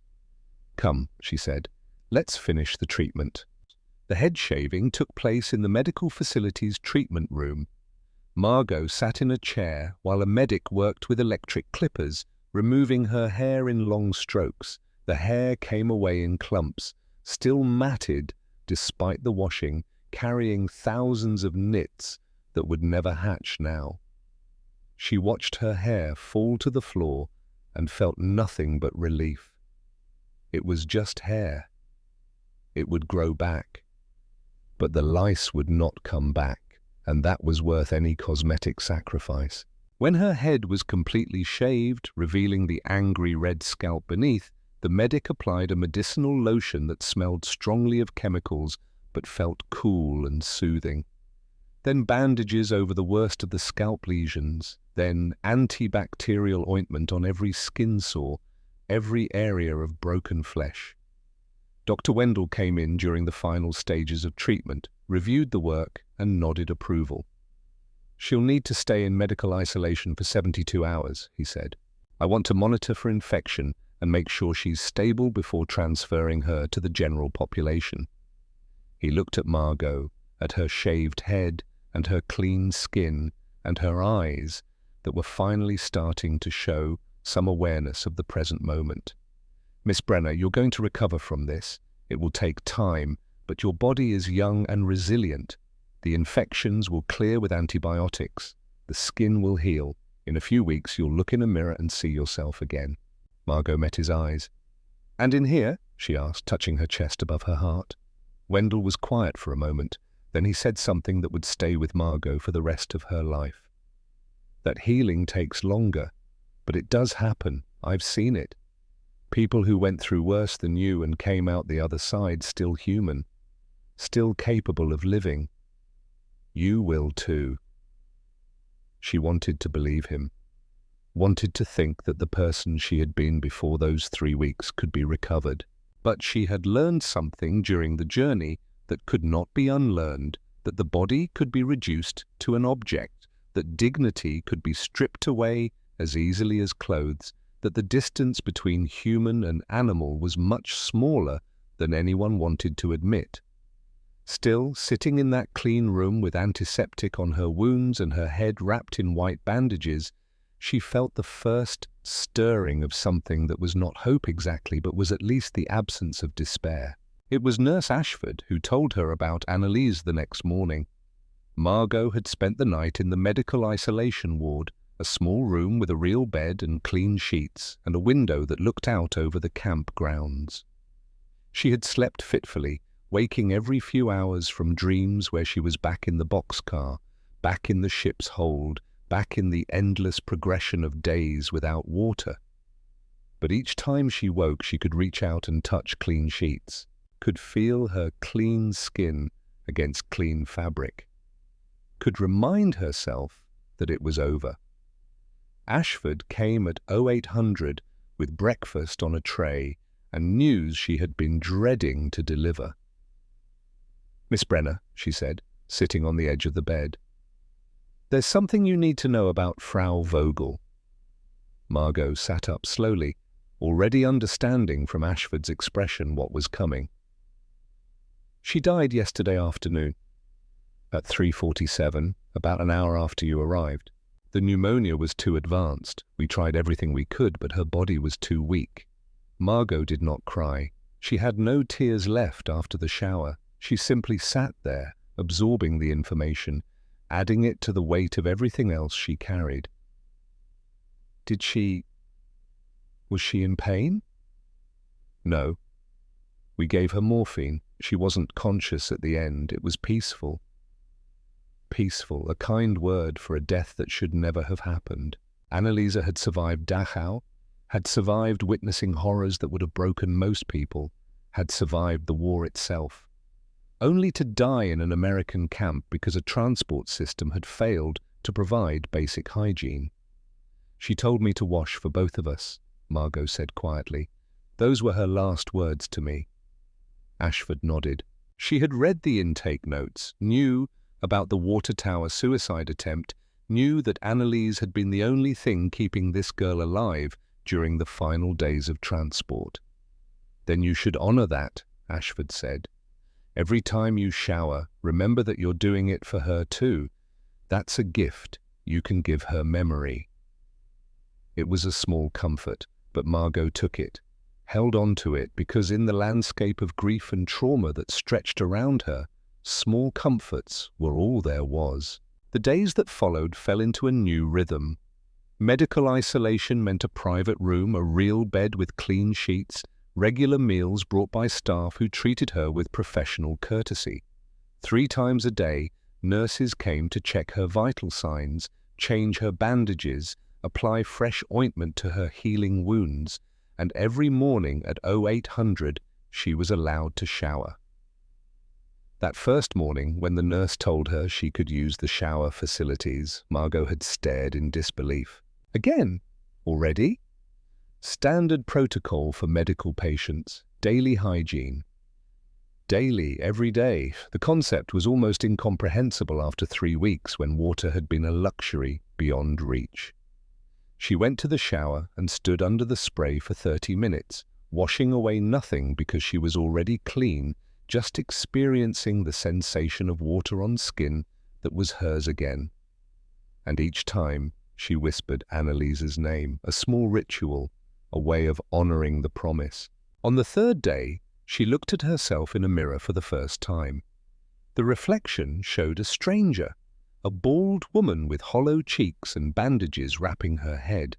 But the skin was clean, the eyes were clear, and underneath the damage, she could see the outline of who she had been.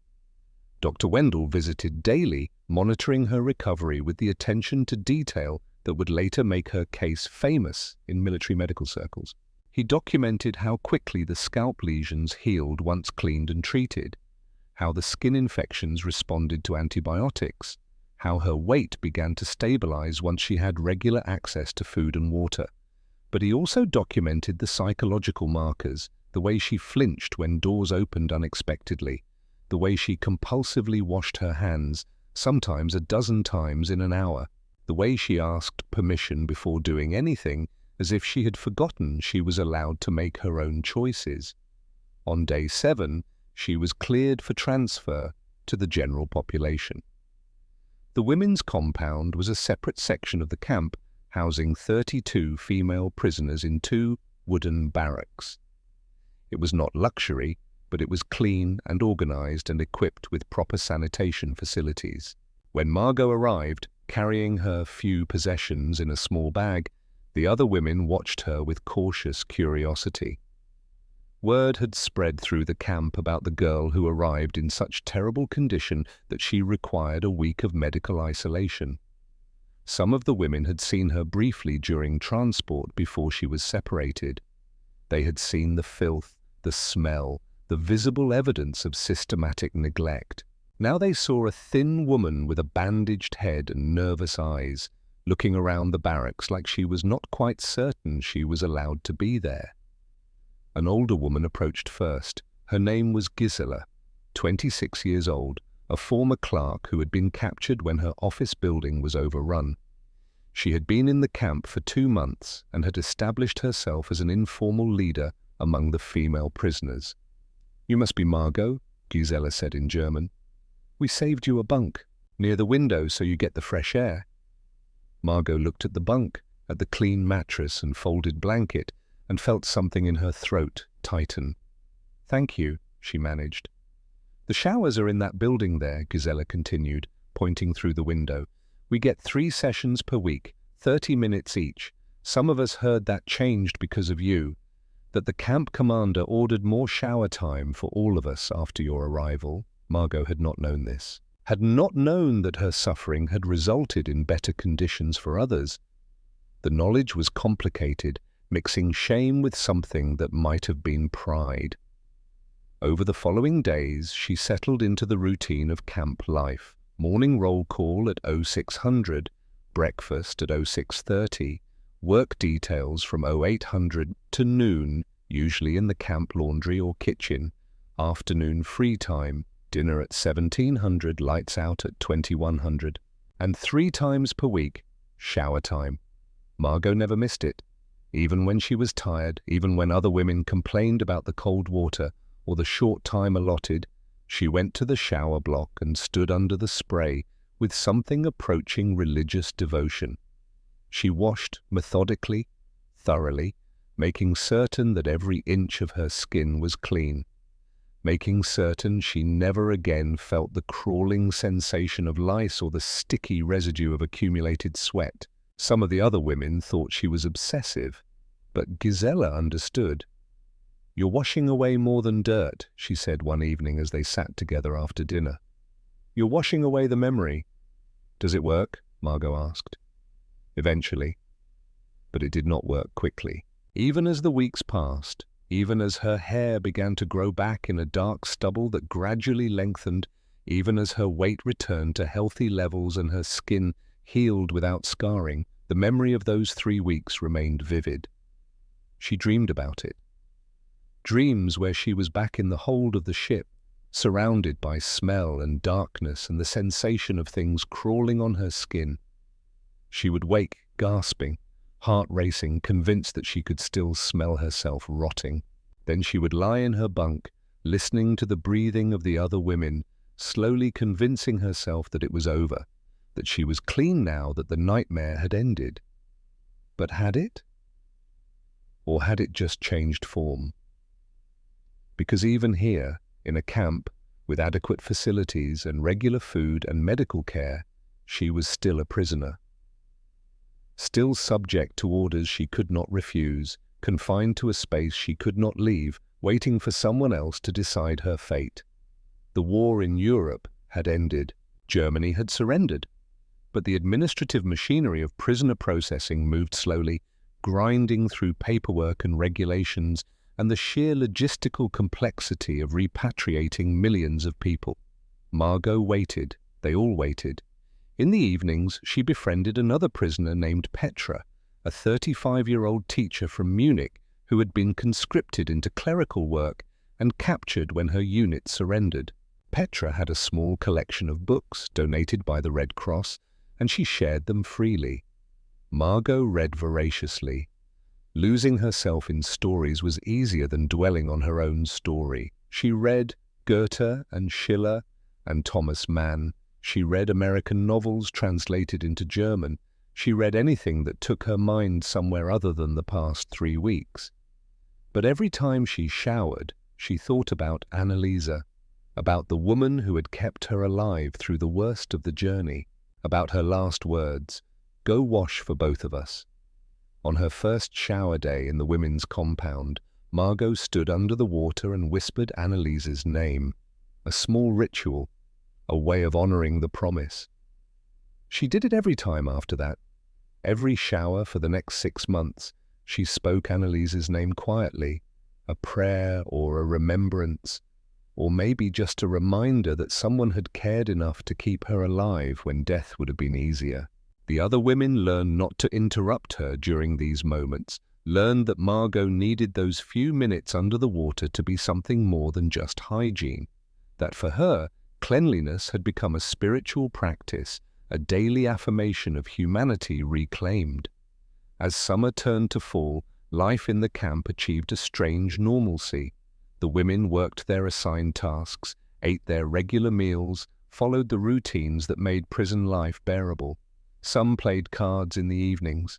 Some wrote letters home, hoping they would reach families who might not exist anymore. Some simply sat and watched the sky change colors at sunset. Margot did all of these things, but she also began helping in the camp medical facility.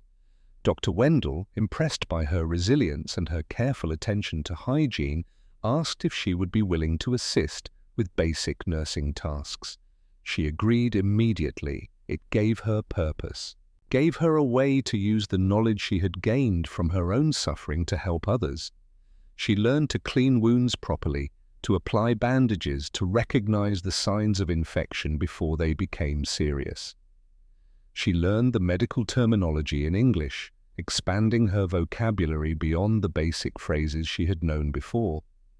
And working in the medical facility kept her close to Dr. Wendell, who had become something like a father figure to her. He checked on her progress regularly, monitored her psychological recovery as carefully as he had monitored her physical healing. One afternoon in October, he called her into his office and showed her a letter he had received from Washington. It was a response to his detailed report about her arrival condition, acknowledging the violations of Geneva Convention protocols and announcing an investigation into transport procedures. "Your case is being used to revise military regulations," he told her. "Within a year, every POW transport will be required to have adequate bathing facilities. Ships will be inspected before loading. Transport times will be limited. What happened to you will not happen to others." Margot read the letter twice, trying to absorb the significance. Her suffering had meaning beyond itself, had resulted in changes that would protect people she would never meet. "Is that supposed to make me feel better?" she asked quietly. Wendell was silent for a moment. Then he said, "No. Nothing makes trauma feel better, but sometimes knowing that something good came from something terrible helps make the terrible thing bearable." In December, repatriation orders finally came through. The women's compound would be emptied in stages, with prisoners shipped back to Europe on vessels that now had proper facilities for their comfort and hygiene. Margot's name was on the second transport list, scheduled for departure on December 15th. She would board a ship at Galveston, cross the Atlantic, and arrive in Hamburg sometime in early January. The night before her departure, the women in her barracks threw a small celebration. Someone had saved sugar rations to make a cake. Someone else had found chocolate. They sang German folk songs and told stories about what they would do when they got home.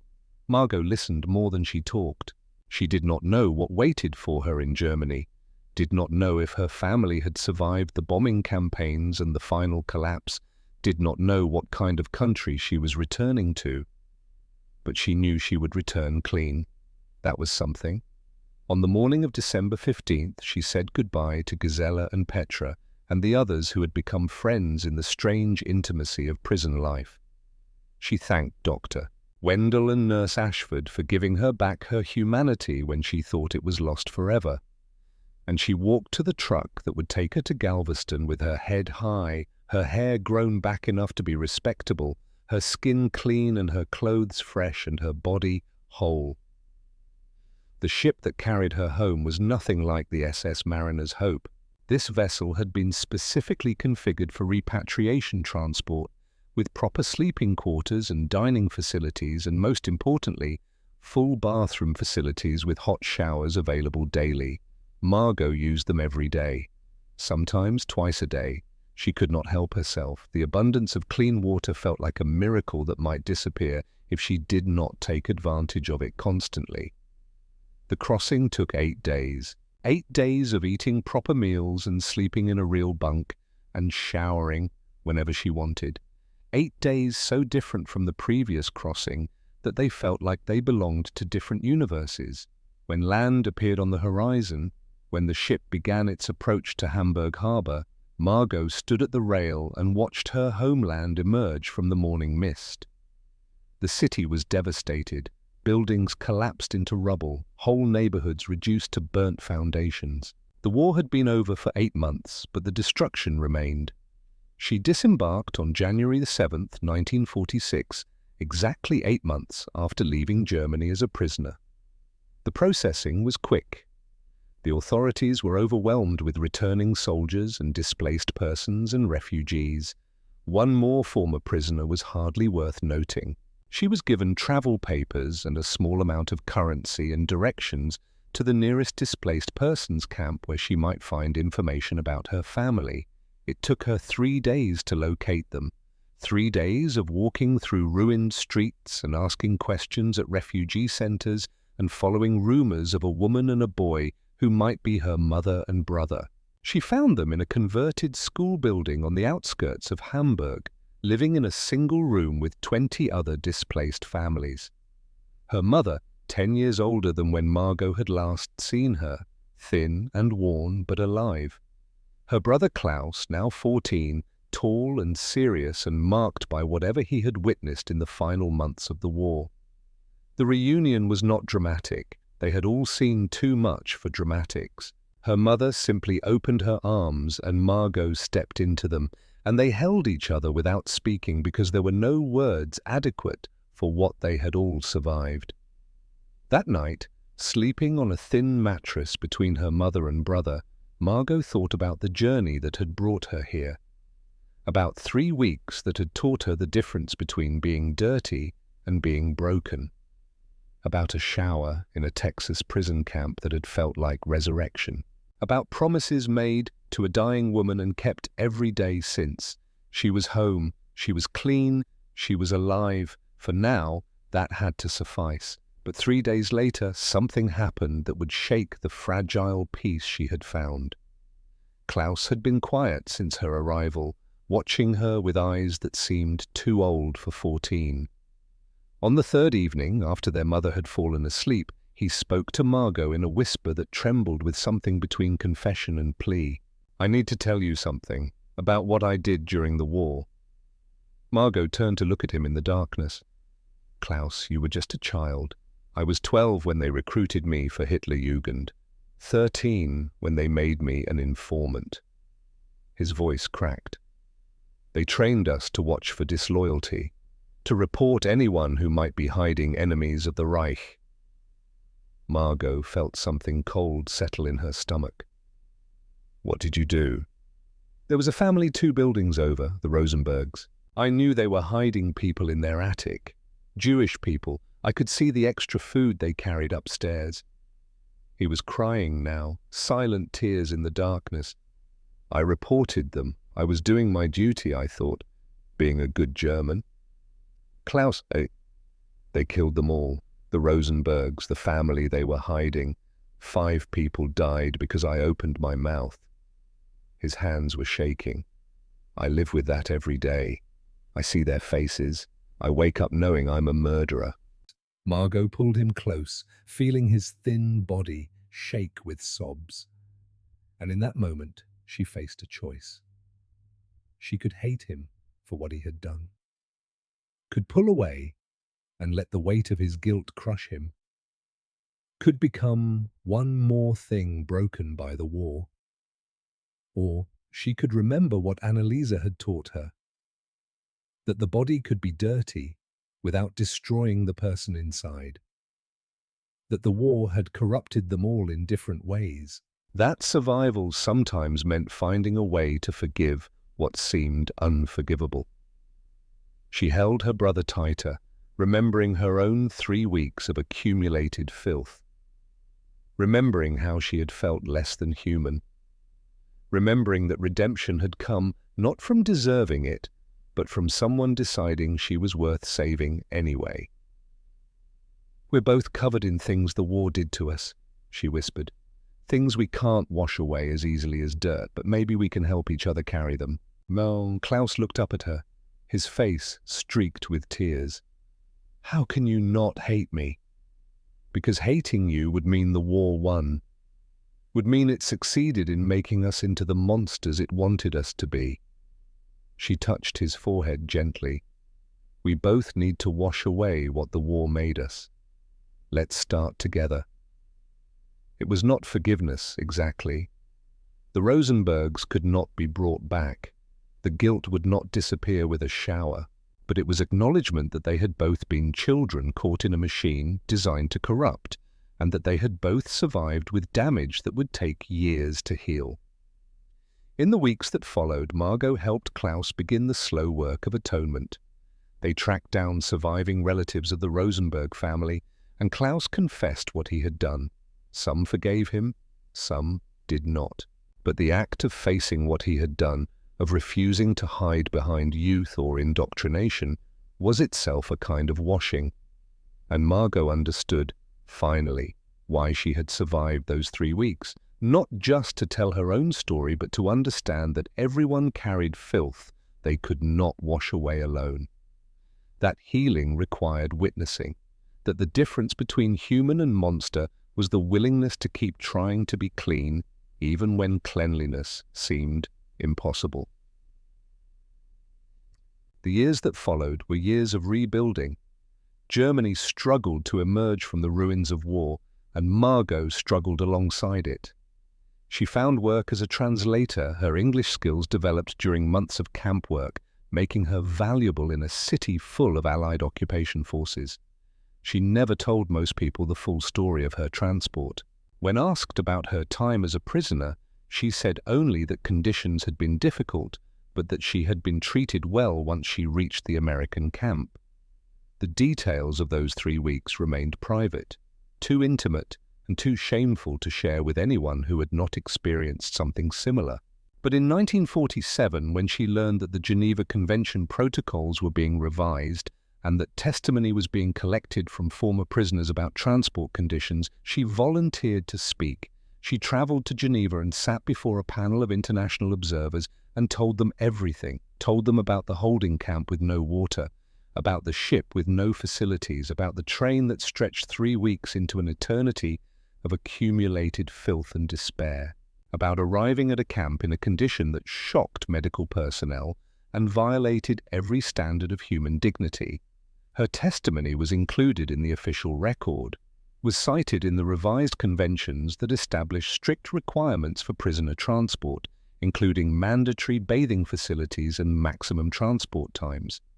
She returned to Hamburg knowing that her suffering had prevented others from experiencing the same. It did not erase what she had been through, but it gave it meaning beyond simple survival. In 1952, she began working for the International Red Cross, using her languages and her personal experience to help improve conditions in refugee camps and detention facilities across Europe. She inspected facilities, documented violations, advocated for better treatment of people in custody. She became, in her own quiet way, a voice for those who could not speak for themselves. A reminder that behind every prisoner number was a human being who deserved basic dignity. In 1960, she wrote a memoir. She called it 21 Days, and it documented her journey from the holding camp in Germany to the shower in Texas that had marked her rebirth. The book was published in German first, then translated into English and French, and eventually a dozen other languages. It became required reading at Red Cross training centers. Military medical schools included it in their curricula. Anyone who worked with prisoners or refugees or displaced persons was encouraged to read Margot Brenner's account of what happened when systems failed and humanity was forgotten. She corresponded with Dr. Wendell until his death in 1974, exchanging letters several times a year. He sent her copies of medical journal articles that cited her case. She sent him updates on her work with the Red Cross. They maintained a connection forged in the extremity of that initial examination, when a doctor had looked at a destroyed young woman and decided that documenting her suffering was more important than maintaining routine. In 1985, at age 61, Margot made a final journey. She traveled to Bremen and spent weeks searching records, tracking down information, following leads that were 40 years cold. She found Anneliese Vogel's grave in a cemetery on the outskirts of the city, a simple marker paid for by distant relatives who had survived the war. The inscription read only her name and dates: Anneliese Marie Vogel, 1898 to 1945.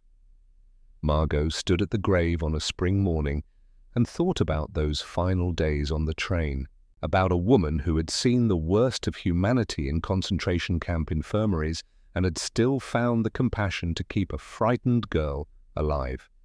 About last words that had become a daily ritual. She knelt and placed flowers on the grave. Then she spoke aloud, her voice strong despite the tears on her face. I washed for both of us. Every day for 40 years. I kept the promise. She stayed at the grave for an hour, telling Annalisa about everything that had happened since, about the shower that had saved her, about the work she had done, about the changes that had been made, about the thousands of people who would never experience what they had experienced because someone had cared enough to document it and demand better. When she finally stood to leave, she felt lighter, as if a weight she had carried for 40 years had finally been set down. She returned to Hamburg and continued her work with the Red Cross. She gave lectures and wrote articles and advocated for the forgotten and the imprisoned. She lived simply but purposefully, never forgetting where she had come from or what she had learned in those 21 days without water. She died in 2001 at age 77, in her sleep. Peacefully, they said, without suffering. Her obituary in the New York Times mentioned her work with the Red Cross, her testimony before the Geneva Convention revision committees, her memoir that had influenced military policy worldwide. But the headline was simpler, more direct. Margot Brenner, who changed POW treatment after her own ordeal, dies at 77. At her funeral, Dr. Wendell's daughter read excerpts from her father's letters to Margot, including one written shortly before his death. You asked me once if healing was possible after trauma. I told you it was. I did not know then that you would become the proof of that statement, that you would take your suffering and transform it into something that protected others. You are the reason I believed in medicine. You are the reason I believed in humanity's capacity to do better. Thank you for proving me right. The memorial service included speakers from the Red Cross, from military medical schools, from Geneva Convention oversight committees. They spoke about her contributions, her advocacy, her legacy. But the final speaker was a woman in her 60s who introduced herself as Petra, the teacher from the women's compound in Texas, who had shared books with a frightened girl trying to remember how to be human. Margot used to tell me that the shower in that camp saved her life, Petra said. Not the water itself, but what it represented, the acknowledgement that she deserved to be clean, that her dignity mattered, that someone in authority had looked at her suffering and decided it was unacceptable. She paused, looking at the photograph of Margot displayed beside the podium, a photograph from the 1980s showing a woman with grey hair and kind eyes and the bearing of someone who had survived something terrible and chosen to use that survival for good. She never forgot the smell, Petra continued. She told me that even 40 years later, she could remember exactly what it felt like to be so filthy that she wanted to die. But she also never forgot the feeling of that first clean water. The moment when she realized she could be human again. She smiled, though her eyes were wet. She made certain that no one else would have to wait 21 days to feel that way. That was her gift to the world. Not just her story, but what she built from it, a testament written in policy changes and saved lives. The service ended with a moment of silence, and then the attendees dispersed, carrying with them the memory of a woman who had transformed personal trauma into universal protection. But the real memorial was not in speeches or obituaries. It was in the regulations that governed prisoner transport worldwide, in the required bathing facilities on every ship, in the maximum transport times that could not be exceeded, in the medical screening protocols that caught signs of neglect before they became critical. In all of these small bureaucratic victories, Margot Brenner lived on.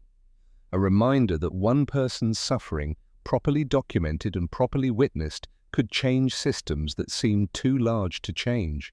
And somewhere in the policies and protocols and military handbooks that governed how the powerful treated the powerless, a simple truth remained, that everyone deserved clean water, that dignity was not a luxury, but a right, that the difference between human and animal was maintained not by strength or power, but by the simple act of treating each other as if we all mattered.